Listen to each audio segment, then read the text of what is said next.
What's going on, everybody? I missed you. Today I'm working on this Porsche Panamera. It's a maintenance client of mine. I've been servicing his vehicles for the past 3 years.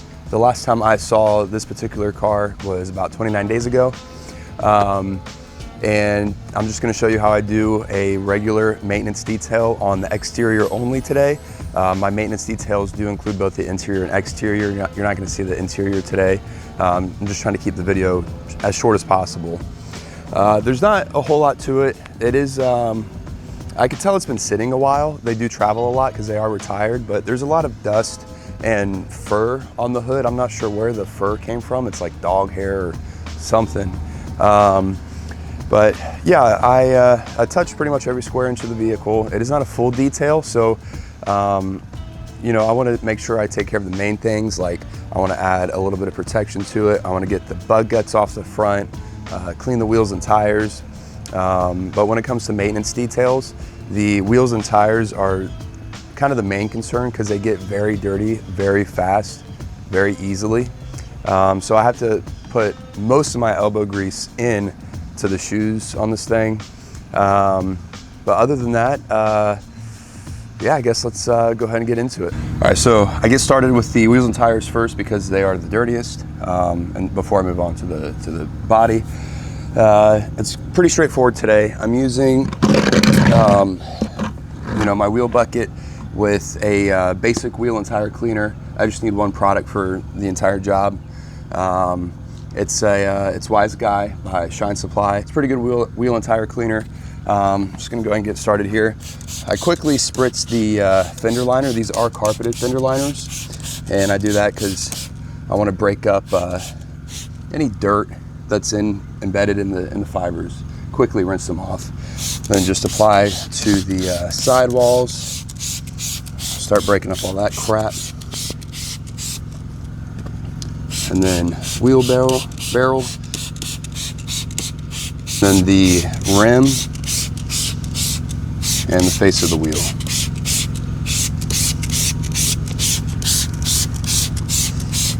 So I don't rinse off the wheel first because I don't want the product to be diluted. And you can probably see it on camera, but the product is falling down due to gravity, obviously, and it's carrying a lot of that dirt with it as it breaks it up. And yeah, I mean, that's pretty much the process. I'm gonna go ahead and rinse out my wheel brush here.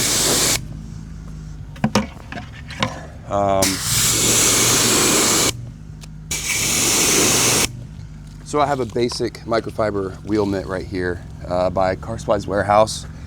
I'm just gonna quickly knock down the face of the wheel. I'm not looking for like perfection per se here because I'm gonna go back over the faces of the wheels with a drying aid. That's gonna pick up any like soap residue that I might have left behind or anything like that. You know, keep in mind this is just a maintenance detail, it's not a full detail. So I kind of want to be quick with it. But at the same time, you know, I want to also provide central detail results. So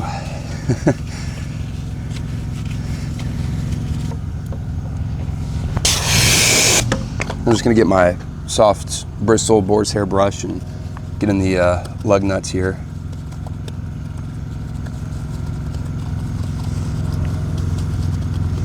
And behind the valve stem because I probably couldn't get behind it with my microfiber mitt. Then I just take my wheel barrel brush. I don't know why that's always a tongue twister for me. And just quickly knock down the inner barrel here, inner wheel. All right, and then I'm gonna do the sidewall, but I forgot my tire brush at the truck, so I'll be right back.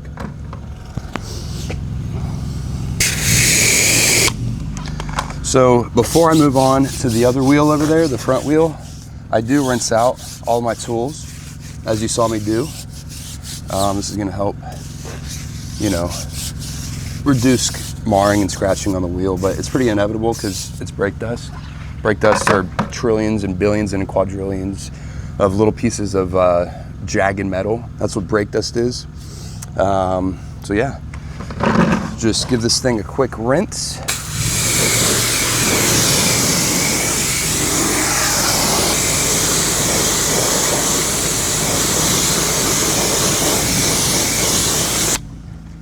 All right, and this is now a pretty clean wheel. I'm gonna go ahead and move on to the front, knock out the other 3, and then we'll get started on the body here.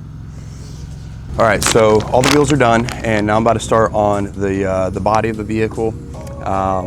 Before I do that, I do want to mention that this vehicle lives like literally on the beach. The beach is like maybe 200 yards that way. So there's a lot of ocean air, ocean salt air, whatever it's called, that's landed on this vehicle. I mean, when you sit on the inside, the windows are just absolutely trashed. It's so foggy because of that ocean breeze coming over. This vehicle does live outside, but it's in a carport, but because it is outside, that ocean breeze, you know, gets to the car, you know, it just trashes it super fast. But it is ceramic coated. I coated it about a year ago with a 3-year coating, so it's gonna make my life super simple. And that coating is gonna help, you know, just make the process here a lot more safe and effective. So I'm pairing the ceramic coated vehicle with a particular soap. It's called Touchless. So the process for a maintenance wash and that paired with the ceramic coating is gonna just make the process so much safer and more effective. So I do have a special pre-wash here that we're gonna apply to the vehicle. I'll get to that here in a minute, but I'm gonna go ahead and prep my wash bucket. So I use the 1 bucket method with 4 microfiber pads, 2 sides each obviously. And in the wash bucket is gonna be a super slick pH balanced soap. This stuff is amazing. It's called GSF in case you're curious. And yeah, so I'm gonna go ahead and foam her up. And while I do that, I'm gonna talk to you a little bit more about that. So I'm about to foam up the car. This foam is gonna help loosen up all the dirt, and it's gonna also add lubrication for whenever I do the initial rinse, because I wanna remove any loose dirt and grime that's on the vehicle, especially all this pet hair. I don't know what all this crap is. I've never seen this on this car before, but the pre-wash method is gonna help out significantly with making my contact wash with the wash pads a lot more safe, because there's no loose dirt and grime sitting on the vehicle anymore. The pre-foam that I'm using here is made to, you know, work with ceramic coated vehicles really well. So I don't really need to do any soaking with like a bug gut remover or anything like that. I'm just gonna apply directly, let it sit for a couple minutes. While it sits, I'm gonna finish prepping my wheel bucket, suds it up, and then go to town.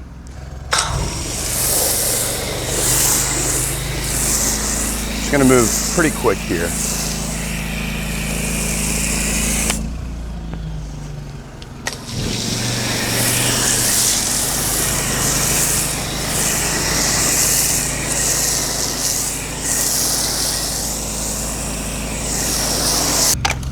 So I didn't use a whole lot of product. I only used this much. And after the pre-rinse, I'm gonna foam it up again really quick like I did to add more lubrication. And I could probably get like 2 or 3 cars out of this, just in case you're trying to recreate this at home. All right, so I'm about to wash off this pre-soak here, but I brought you guys in close because I want you to see the hydrophobic properties that still remain after this step, despite me doing a contact wash with the wash pads. It's kind of insignificant here, but at the same time, we know that there's still protection here. And also, I want you to see that about 80% of the dirt has been washed off, and it's gonna make, you know, for a much more pleasurable experience washing it, and also much more safe for the vehicle.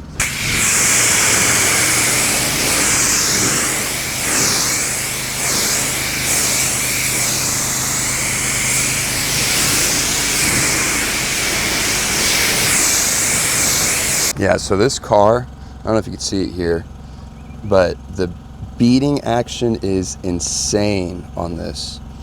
I mean, I could probably blow dry this thing and then let it air dry, because I am using DI water. And I mean, I could probably get away with this, but I'm not gonna do that. I'm still gonna do a, you know, a professional level detail here. So I'm gonna go ahead and finish rinsing this off, and then we'll get to the contact wash part. Now it's time for the contact wash. I'm gonna foam it up even quicker this time. It doesn't need a lot, and the reason why I'm foaming it up again is because it's just gonna add a lot more lubrication on top of the super high quality soap I'm using in the first place. So, all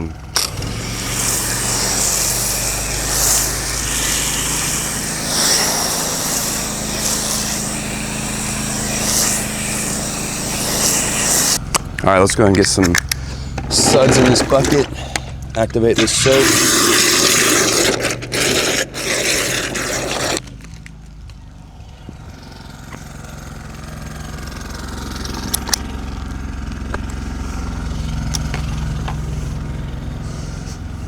So one mitt, or one pad rather, is gonna do the entire top.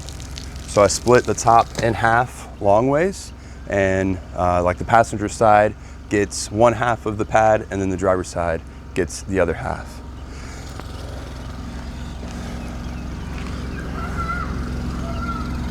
And it does not take much, especially with a ceramic coated vehicle. It's just, I mean, this mitt is gliding for days.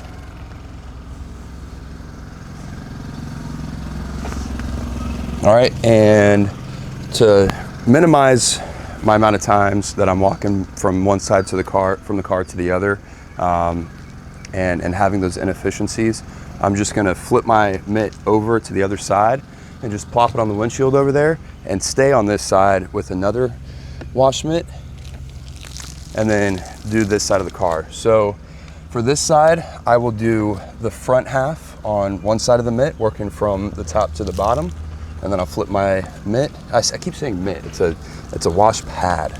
And then I'll flip it to the other side and do the back half. Again, going top down.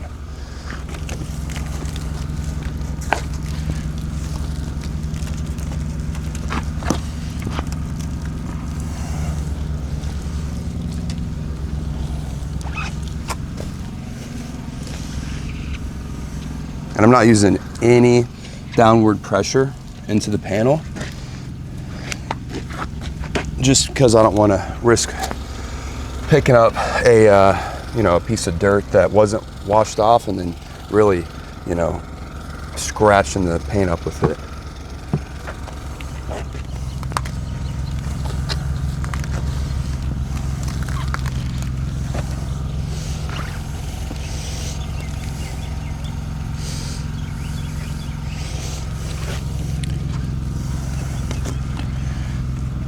So if you're ever like, Caleb, Essential Detail, why the heck do you guys charge so much? Well, the product alone is not cheap at all. And it produces like some of the best results I've ever been able to produce in my over half a decade detailing. Which, I haven't been doing it for 20 years, but it's also not rocket science. You just gotta do your due diligence and do the best you can. But it's also pretty time consuming. This obviously is not a basic wash, even though, well, here, I'm gonna bring you guys back around over here real quick.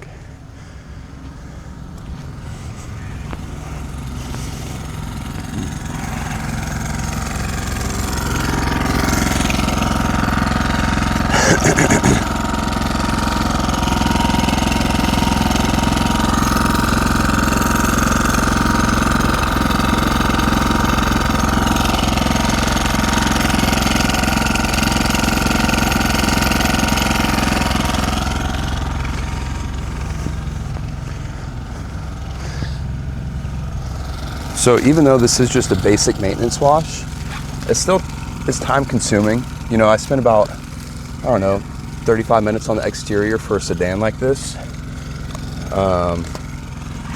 That's with drying, door jams, all that good stuff. And that's just like, what a professional touch entails. It's not gonna be, I could wash this as fast as I could, and get it over with as fast as I could for, business sake, be as profitable as I can be. But I gotta be honest, I got too much passion to this to do something like this. Like, it's really about the process to me, and just, producing the best result possible.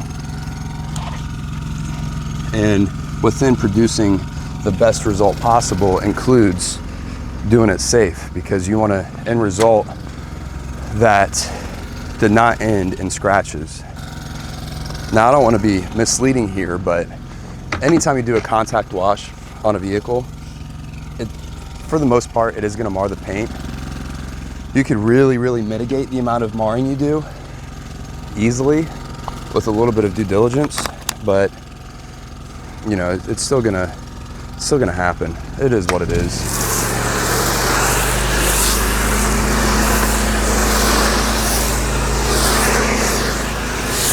All right, so now that I moved on to the other side, I picked up that wash mitt that was on the windshield, and I'm just gonna do the top again real quick. Yeah, so this is why I flip my wash mitt and work my way up to down, because there's a freaking sharp stick that was caught in my mitt that I got on the bottom in the fender. That could have been atrocious.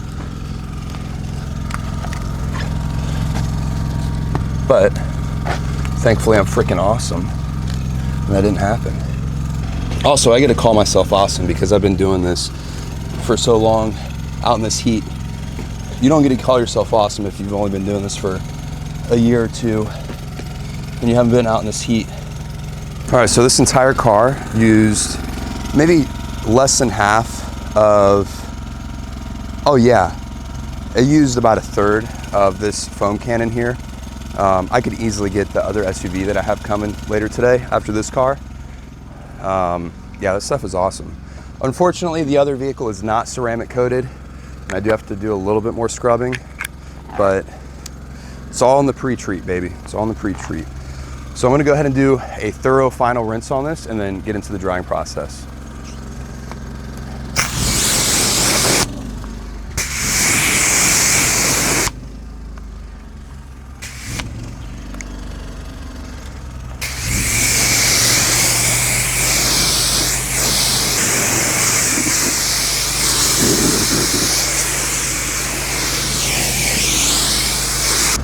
So once again, I do use DI water, which is just spotless water. This water can dry on the surface and leave behind nothing, except there will be stuff left behind. It'd be like soap scum and stuff like that, which could be easily wiped away. It's not hard water spots by any means. So what I'm gonna do now is, because this car is soaking wet, I'm gonna let it sit, air dry for just a little bit. I'm gonna get ready for the interior for a few minutes. Not for a few minutes, but I do have to make a couple calls. And then once it's air dried mostly, then I'll go ahead and do my drying process. The reason why I don't want to do it now is because all this water will load my towel up with water, and then it'll start to get streaky with the drying aid and just make my life a little bit harder.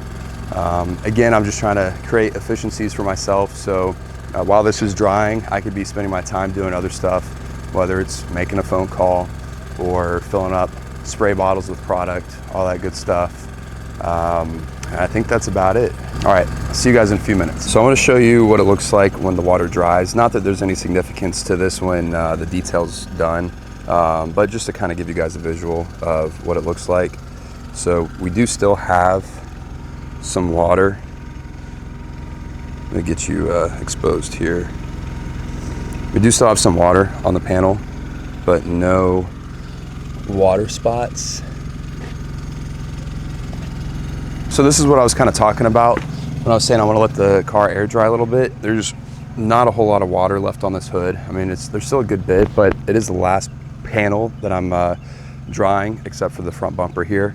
But I want to show you how awesome this drying method is.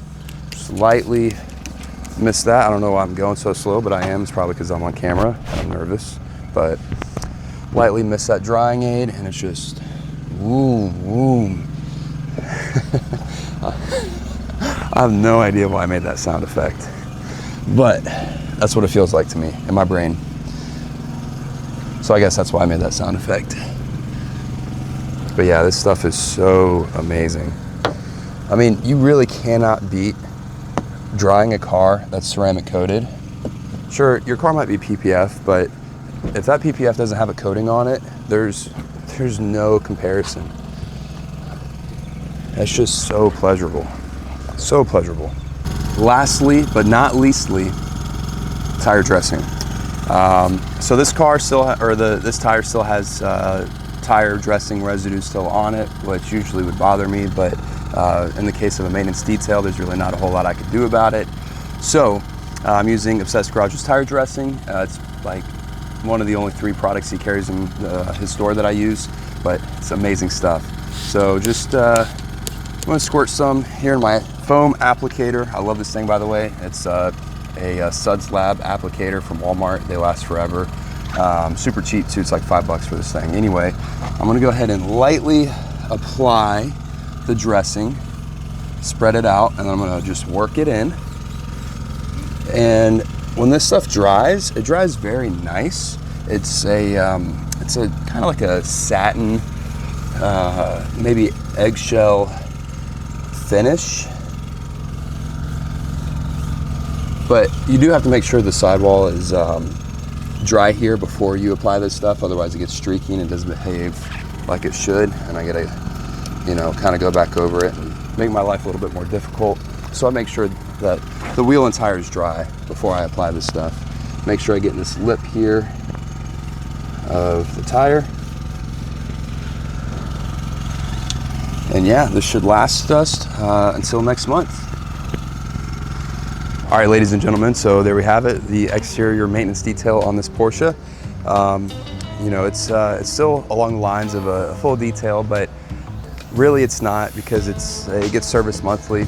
So it makes my life a little bit easier. The process is a little bit quicker, but it's still a very professional process, and something that I've kind of took the past few years to really hone in on. If you have any questions on, you know, maybe potentially getting your car serviced here in the Orlando area, all my contact information is in the bio. Phone number, you could text or call, send pictures even of your vehicle, don't be weird. Website, Instagram, all that good stuff. So just a little recap on this. This vehicle does live by the beach. Client has owned it for 4 years. It's spent the past 3 years under my care. It's been ceramic coated for a year next month, and it gets serviced monthly. Yeah, so there's not really a whole lot more that I can think of things to say for this vehicle, but yeah, hope you guys enjoyed, and catch you on the next video.